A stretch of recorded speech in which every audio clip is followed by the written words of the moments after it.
Buenos días, mi nombre es Natalie de Luques, estudiante de noveno semestre de Ingeniería Civil del área andina sede Valledupar. Este video es con fines académicos para la asignatura de pavimento. Ahora a continuación les voy a hablar sobre el módulo resiliente. El módulo resiliente es aquel módulo elástico del material bajo condiciones de carga repetitiva y que estas cargas pueden ser aplicadas diametralmente. Es decir, tengo un material elástico, puede deformarse y llegar a su estado inicial. El módulo resiliente puede determinarse a través de varios ensayos. El principal, y por temas de economía, el CBR, que evalúa la capacidad portante del suelo en terrenos compactos, como puede ser terraplenes, y otros ensayos que pueden existir para determinar este módulo es el triaxial dinámico. Hay que tener en cuenta que a medida que aumenta la profundidad de mi suelo, puede disminuir mi módulo resiliente. Y otro factor que puede estar influenciado es la capa de apoyo, además de otros factores como son la densidad, los esfuerzos normales, los esfuerzos cortantes y la humedad de compactación, por mencionar algunos. Los mecanismos de falla que pueden existir en mi estructura de pavimento, que a continuación se las voy a mostrar, son tensión en la capa de rodadura y abollamiento y tensión en la capa de subbase y base. Hay que tener en cuenta que nuestra estructura de pavimento para conectar dos municipios, el de Chipaqué y Une, en el departamento Cundinamarca. Entonces, este es mi diseño de estructura de pavimento. Voy a tener una capa asfáltica de 14 centímetros, una base granular de 30 centímetros y una subbase granular de 35 centímetros. Otra cosa que hay que tener en cuenta es que estos espesores para pavimento están compuestos parcial o totalmente por capa cementada con asfalto o con emulsión. La capa de rodadura tiene varias capas, en una mezcla densa en caliente y una base granular y una subbase granular.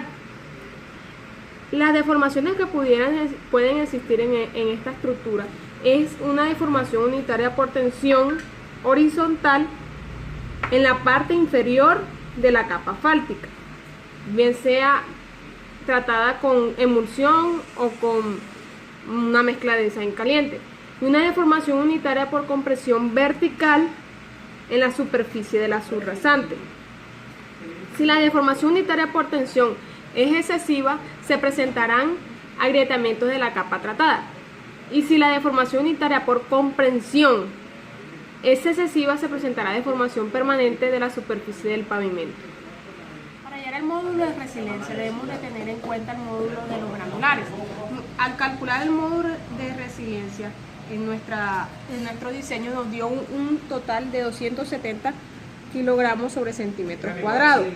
Al hallar el módulo de los granulares hay que tener en cuenta el espesor total de los granulares y una constante K. Esa constante K se calcula mediante la fórmula de 0.206 por el espesor total de los granulares a la 0.45.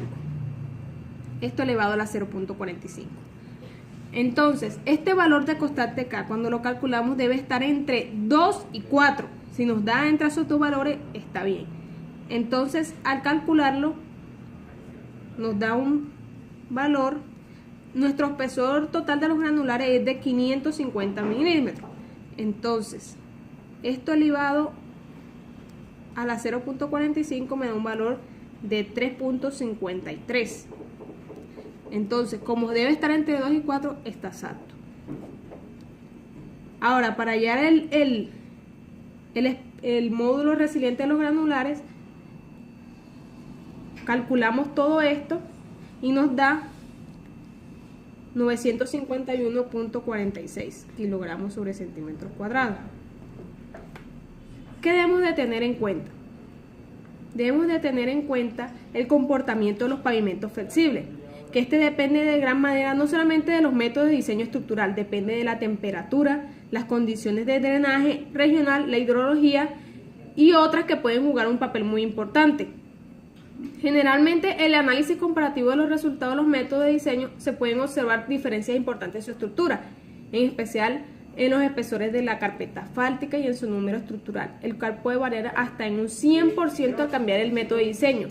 Esto es debido principalmente a la falta de un planteamiento científico del problema y de las diferentes concepciones y experiencias de quienes propusieron los métodos. Pavimentos flexibles dependen también de las condiciones, no solamente de los que diseñamos estructuralmente, sino de aquellas como la temperatura, el tránsito, el drenaje regional, la hidrología, entre otros parámetros que son de gran importancia.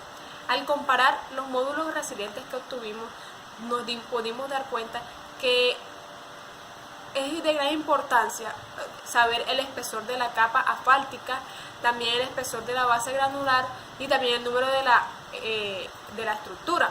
¿Para qué? Para poder así diseñar mejor. También lo hicimos para tener un mejor vivir y también para saber la economía que podíamos obtener. Al comparar esto, trabajamos con los puntos más críticos de la zona. Resilientes de gran importancia para tener una percepción más detallada del comportamiento de los materiales, esos que vamos a utilizar para pavimentar. Bueno, muchas gracias por la atención prestada.